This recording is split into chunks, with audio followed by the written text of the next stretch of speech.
스토리텔러 김 작가의 텔러 여러분 안녕하십니까?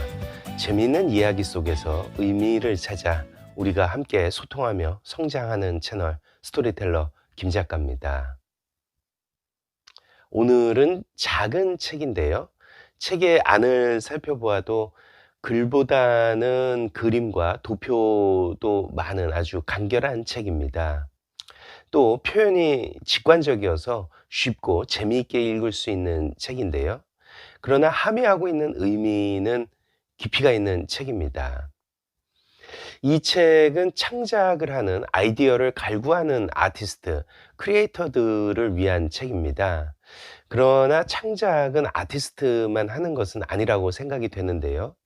우리의 일상생활 속에서 반짝이는 아이디어는 학생은 학교에서, 직장인은 회사에서, 또 자영업자는 본인의 사업장에서 큰 활력과 성장의 원동력이 된다고 믿습니다.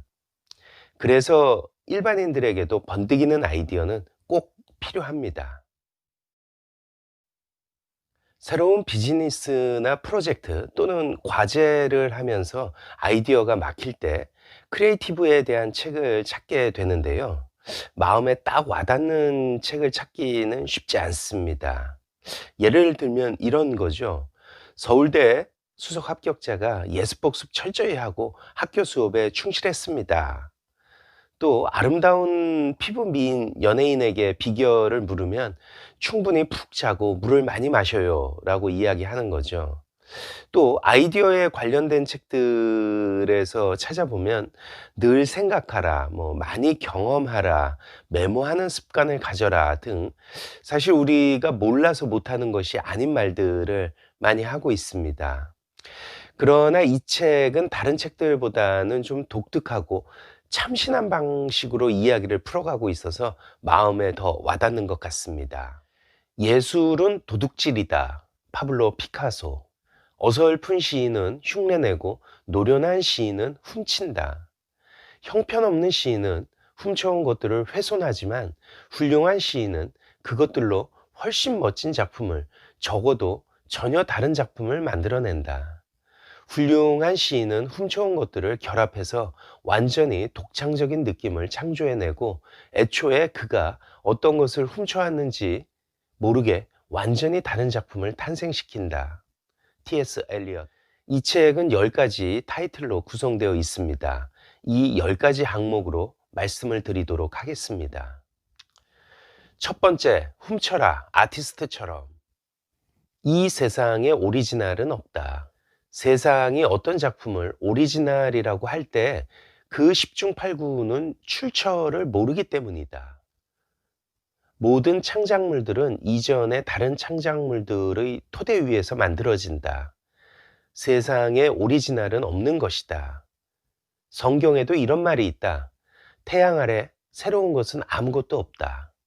이처럼 창작물이 완벽하게 오리지널해야 한다는 강박으로부터 벗어나면 무에서 유를 창조하려는 헛된 노력은 좀 내려놓아도 된다라고 책에서는 이야기하고 있습니다. 두 번째, 그냥 시작해라. 너무 깊이 생각하지 말고. 뭐라도 만들어내라. 자기 자신을 알게 될 것이다. 시작은 늘 두렵다. 누구나 이것은 당연한 일이다. 카피를 시작하라. 우리는 카피하면서 배운다. 여기서 말하는 카피란 표절이 아니라 실습이다. 영웅들을 카피하는 것의 가장 중요한 목적은 그들의 정신세계를 엿보는 것이다. 영웅들의 스타일을 카피해보면 그들이 세상을 바라보는 방식을 배울 수 있습니다. 또 때가 되면 영웅을 흉내내기 단계에서 본받기 단계로 나아가야 합니다. 흉내내기는 그냥 카피하는 것이지만 본받기는 한 걸음 더 나아가 자신만의 고유한 것을 창조하는 것입니다. 농구스타 코비 브라이언트는 이렇게 이야기했다고 합니다. 새로운 동작이란 건 없어요. 내가 늘 꿈꿔온 롤모델처럼 되는 것, 그것에 실패함으로써 우리만의 존재감과 독창성을 갖게 된다는 것입니다. 세 번째, 당신이 써라. 당신이 읽고 싶은 책. 우리는 기존의 예술가들로부터 자극을 받아서 무언가를 창작하게 된다. 그런 점에서 모든 픽션은 팬픽이다. 최고의 조언은 잘 아는 것을 쓰라는 것이 아니라 좋아하는 것을 쓰라는 것이다. 당신이 가장 재밌어 하는, 읽고 싶은 그 이야기 말이다. 그러니까 자신이 감상하고 싶은 그림을 그리고, 자신이 운영하고 싶은 비즈니스를 시작하고, 자신이 듣고 싶은 음악을 연주하고, 자신이 읽고 싶은 책을 쓰고, 자신이 사용하고 싶은 제품을 만들어라. 만들어졌으면 하는 작품을 내가 만드는 것이다. 라고 말입니다. 네 번째, 두 손을 써라. 아이디어들이 어디서 나오는지는 모르겠다. 다만 노트북에서 나오지 않는다는 것만큼은 확실하다. 컴퓨터 모니터를 멀리하라. 우리 신경은 일방통행이 아니라서 뇌가 육체를 지배하는 것만큼이나 육체도 뇌를 지배한다. 하는 신용이라도 하라는 말을 들어본 적이 있는가? 크리에이티브한 작업에 참 재미있는 구석이 있다고 합니다. 그냥 신용을 하는 것만으로도 뇌에 발동을 걸어준다는 것입니다. 예를 들어 기타를 튕기거나 메모지를 이리저리 늘어놓아 조합한다거나 찰흙을 주물럭거리는 행위가 창작에 많은 도움이 된다는 것입니다. 다섯 번째, 곁다리 작업이나 취미가 중요하다. 크리에이티브한 사람들에겐 그냥 가만히 앉아서 빈둥거릴 시간이 꼭 필요하다. 몇몇 가장 멋진 아이디어는 내가 심심할 때 나왔다. 취미를 갖는다는 건 무척 중요하다. 취미란 전적으로 당신만을 위한 크리에이티브한 일이다. 취미란 그것을 통해 돈을 벌거나 유명해질 필요도 없고 그저 당신이 행복해서 하는 일이다. 스티브 잡스는 앞만 봐서는 점들을 연결할 수가 없다.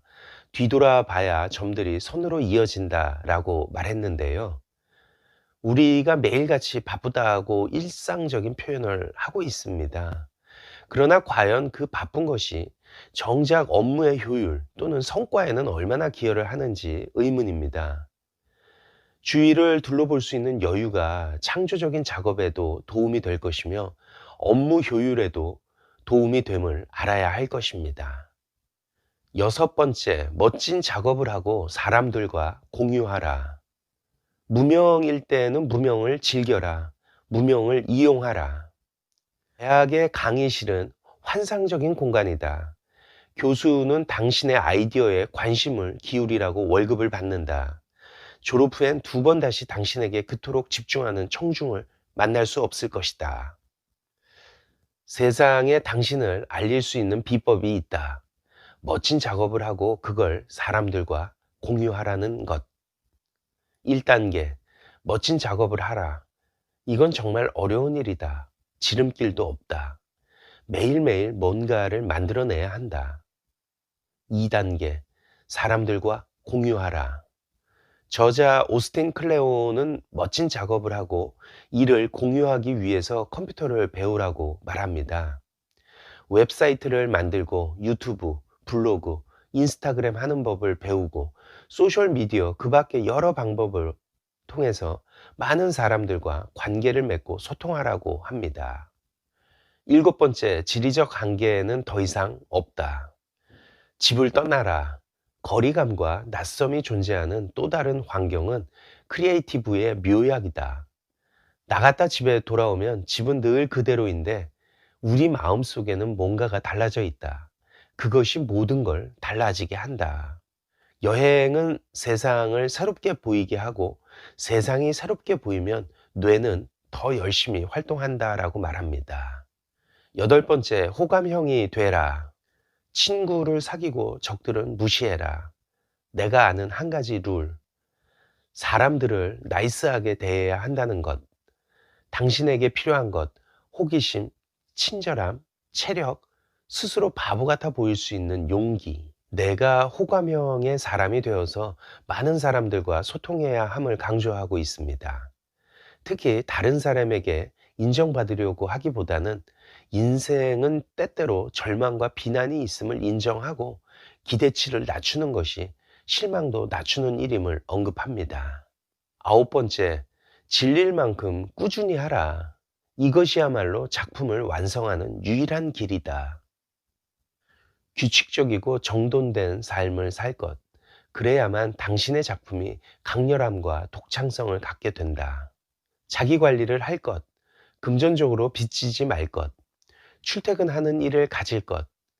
캘린더를 가져라. 일지를 써라. 결혼을 잘할 것. 특히 여기서 누구랑 결혼을 할지는 인생의 가장 중요한 결정이지만 누구랑 사업을 할지, 누구와 친구가 될지, 누구를 내 주위에 둘지 등에 대한 문제이기도 합니다. 마지막 10번째, 크리에이티브는 백이다.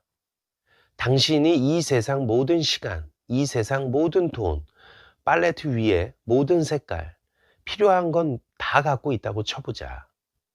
이런 건 전부 크리에이티브를 죽일 뿐이다. 무엇을 뺄지 선택하라.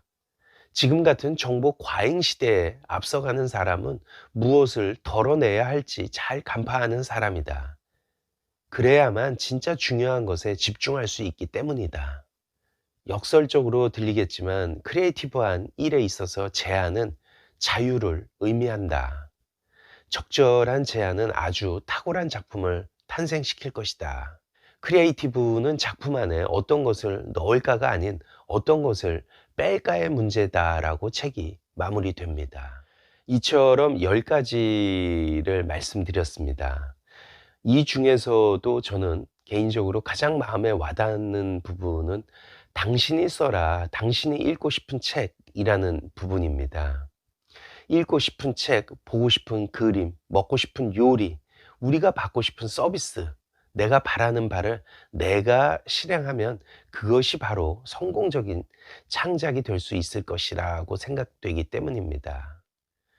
여러분들은 어떻게 생각이 되시는지요? 오스틴 클레온이 말하는 아이디어 만드는 10가지 팁을 잘 활용하시면 정말 생활에 큰 활력이 될 것으로 보여집니다.